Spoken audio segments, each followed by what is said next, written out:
Welcome back to Akira Kizzau. This is still chapter 1, or as I call it, issue 1, Sewer Run. It's about time you two showed up, said the voice in their ears. As punishment, no banter over who's going into the sewers and who's going to patrol above as scout. Well, Kizzau said, looking around, I'm professionally known as a scout, so listen, Saya said, jumping down from a nearby roof to lean on the pedestal atop which sat the statue that gave the corner of Atlas Central its name. I have been dealing with the great cheese and ale festival a bit north from here. Do you know what happened when goblins and dwarves eat and drink too much? I do. My nose has had enough. Salia Winterheart, Ari's sister, had once been a wood elf, but thanks to the original werewolf, the Lopgarou, she had been transformed into a hybrid known as a Werin. Her ears were a bit more pronounced. She was covered in white fur and sprouted a mane that would make many an anime character jealous. You better not let Blitzen or Whisper see you leaning on the statue, Ari told her. Saya looked up to the statue of the human. He wore pieces of plate armor, but atop a bald head rested a top hat. The piece had been constructed to honor an earther that stood up for gamers on the adjacent world. Biscuit Corner was frequented by gaming geeks and quite a few game designers. A few heroic hackers as well. Fine, Saya walked over to her sister. I know you have an issue with being in places that are closed off from the surface. Ariane held up a hand. You do know the sewers of Atlas Central are quite spacious. I have patrolled them before. The smell is more of a problem than my claustrophobia, but today I will gladly forgo our usual banter, Kizzy, and I can make it a patrol date. Wait, Saya said, turning her head so quickly her mane of white hair fluffed into her face. 20 years ago today, you two, I almost forgot. Kizzau looked at her sister-in-law with scrutiny. And how is Snow Song? Saya's cheeks flushed for a moment. Why bring up my girlfriend? She's in the mountains, not here. Walking over to the Werin, Kizzau tapped her helmet near one of the pointed ears. You were talking to us before we came here. I bet Snow casually brought up our anniversary. Hi, a voice came over their comms. Don't let Saya fool you.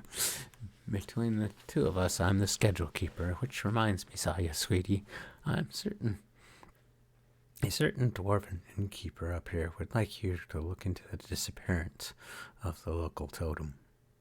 Gnarl? So, you asked? That old wolf can handle himself. How long has he been gone this time? A month. All of them went silent. Gertrude has been missing for a month, Kizzau said, voicing what she and her wife conveyed to one another in a quick look. Do we think there might be something up with the totems? Who would target them? I think we should do our patrol and look into this at the same time, Ariane said. One of the totems has made a home down there. We can check on Soot while we make our way across the system. She extended her arm to Kizzau. Shall we?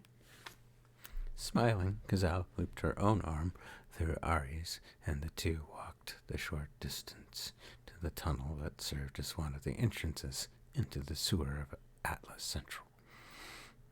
A ramp descended about 50 feet before leading the two into the lighted concrete tunnels beyond. I'll see you two on the other end.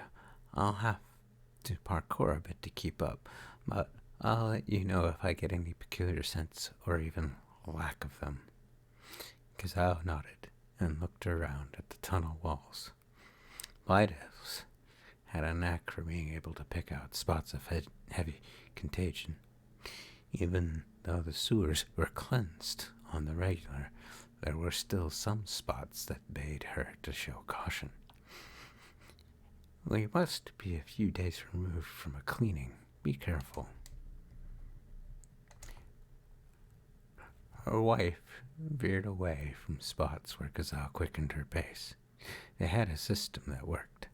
Ari's silence was an indicator that she wanted a serious stance to patrol. Their patrol, which meant Kizzau's scouting needed a sharper edge. Although they were partially retired from the heroic scene, there were some skills they kept keen. The entrance tunnel was a couple 100 yards from the first major hub in the sewers. Each entrance was near a hub where there could be found vendors, cleaners, and even a few homes. Their patrol had begun early enough in the evening that they should be able to hear some sort of commotion ahead. Instead, Kizzau heard nothing.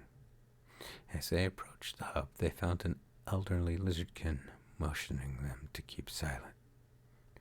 "What's going on?" Kizzau asked, noting that there were no hints of struggle in the area. The only oddity was the silence. "About an hour ago, something came through here," the lizardkin hissed. "We managed to get everyone out or into their homes, but it was something none of us could grasp, being in Atlas Central. It may still be close. You should use caution." "What would cause such a worry?" Ariane asked, looking down each tunnel of the four-way junction. "It was a lurker," the lizardkin hissed, looking around in fear. "It kept saying one word over and over as it drifted through." "What word?" Kizzau asked. "Soot." And with that concludes part 2 of issue number 1, Sewer Run. Next will be the concluding portion of chapter 1. I'll see you all in the near future, and thank you for listening.